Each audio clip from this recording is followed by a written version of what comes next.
Extreme से लेकर extreme तक ये मूव करेगा, टू एंड फ्रो आगे पीछे जाएगा, बल्कि आगे पीछे जाएगा और ये इसकी और कोई मोशन नहीं होगी बल्कि इसकी टू एंड फ्रो मोशन होगी। टू एंड फ्रो मतलब आगे पीछे, और ये रिपीट होगा बार बार। तो ये आपके पास एग्जांपल है वाइब्रेटरी मोशन की। इसकी डेफिनेशन देखें, to and fro motion of the body about its mean position is known as vibratory motion.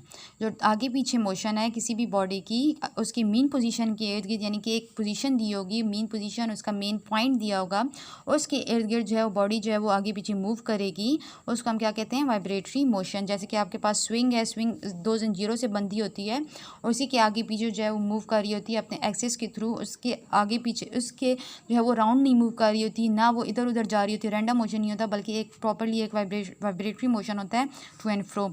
ये दूसरी एग्जांपल देखें यहाँ पे 2.11 में vibratory motion of the pendulum of a clock. Clock में आपने देखा होगा एक एक्सिस के थ्रू क्लॉक, ये पेंडुलम जो है इसको हम पेंडुलम कहते हैं, यहाँ से लेकर यहाँ तक जाएगा फिर यहाँ तक जाएगा, लेकिन एक fix to and fro motion यानी आगे पीछे होता रहेगा। ये इस वे में नहीं जाएगा या इस वे में नहीं, बस जस्ट इस वे में जा रहा होगा, ये सर्कल मूव नहीं करेगा। इस वजह से ये भी कौन सी मोशन है, vibratory motion. Figure 2.11 shows to and fro motion of the pendulum of the clock about its mean position. एक मीन पोजीशन है यानी कि ये इसकी मीन पोजीशन है, यहाँ पे स्टिल है, यहाँ पे स्टॉप हो जाता है, उसके बाद यहाँ से लेकर यहाँ तक जाएगा, फिर यहाँ से आएगा वापस अपनी जगह पे और फिर यहाँ तक आएगा। ये इसकी एक्सट्रीम पोजीशन है, जो लास्ट पॉइंट है ये इसका एक्सट्रीम है और ये इसका मीन पॉइंट है। So pendulum of a clock move करेगा extreme to mean, mean to extreme, इसी तरह से टू एंड फ्रो ये मोशन करेगा। सो ये इसको हम इस मोशन को हम क्या कहेंगे, vibratory motion. We can find many example of the vibratory motion around us. हम डिफरेंट एग्जाम्पल्स हम इस तरह से ले सकते हैं वाइब्रेटरी मोशन के अपने इर्द गिर्द। Look at the children in the seesaw as shown in figure 2.12। कहते हैं कि आप फिगर 2.12 में देखें, स्टूडेंट्स बैठे हुए हैं सीसॉ पे, इसको हम सीसॉ कहते हैं इस पे बैठे हुए हैं। How do the children move as they play seesaw game. कहते हैं कि हम चिल्ड्रन जो है वो कैसे मूव कराएंगे सीसॉ को खेलने के लिए, यानी कि इस झूले को जितना भी इन्होंने मूव कराना है कैसे मूव कराएंगे। Do they possess vibratory motion as they move the seesaw. कहते हैं कि ये वाइब्रेटरी मोशन होगी कि अगर ये सीसॉ पे जो है वो अपनी गेम खेलना स्टार्ट हो जाएंगे।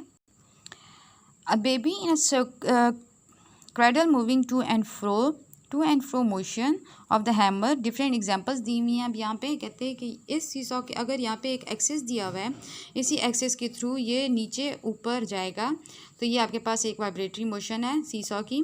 इसी तरह से आप देखें कि एक क्रैडल में यानी कि झूले में बच्चा बैठा होता है, बेबी जो होता है छोटा बच्चा, छोटे बच्चों का जो क्रैडल होता है उसमें देखें कि वो आगे पीछे मूव कर रहा होता है, वो भी आपके पास एक वाइब्रेटरी मोशन की एग्जाम्पल है। To and fro motion of the hammer of a ringing bell and the motion of the string as a sitar are some of the example of vibratory motion. अब different example of vibratory motion दी हुई हैं कि कोई भी example आप इसमें से ले लें, या आप पेंडुलम ऑफ क्लॉक की ले लें, या स्विंग की ले लें एग्जाम्पल, या सीसॉ की एग्जाम्पल ले सकते हैं, क्रेडल की एग्जाम्पल ले सकते हैं। हैमर ऑफ अ रिंग के जो रिंगिंग बेल होती है उसके ऊपर एक हैमर लगी होती है, वो टू एंड फ्रो मोशन कर रही होती है आगे पीछे, तब उसकी एक नॉइज़ आती है आपके पास, वो आपके पास एग्जाम्पल है वाइब्रेटरी मोशन की।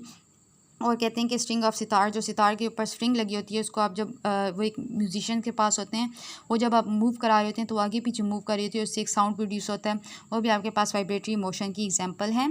तो आपके पास डिफरेंट मोशन मैंने आपको पढ़ाई हैं, डिफरेंट मोशंस आपको पढ़ा दिए हैं आज, और इन सब की डेफिनेशन के मार्क भी करा दिए हैं। ये सब आपने करने हैं।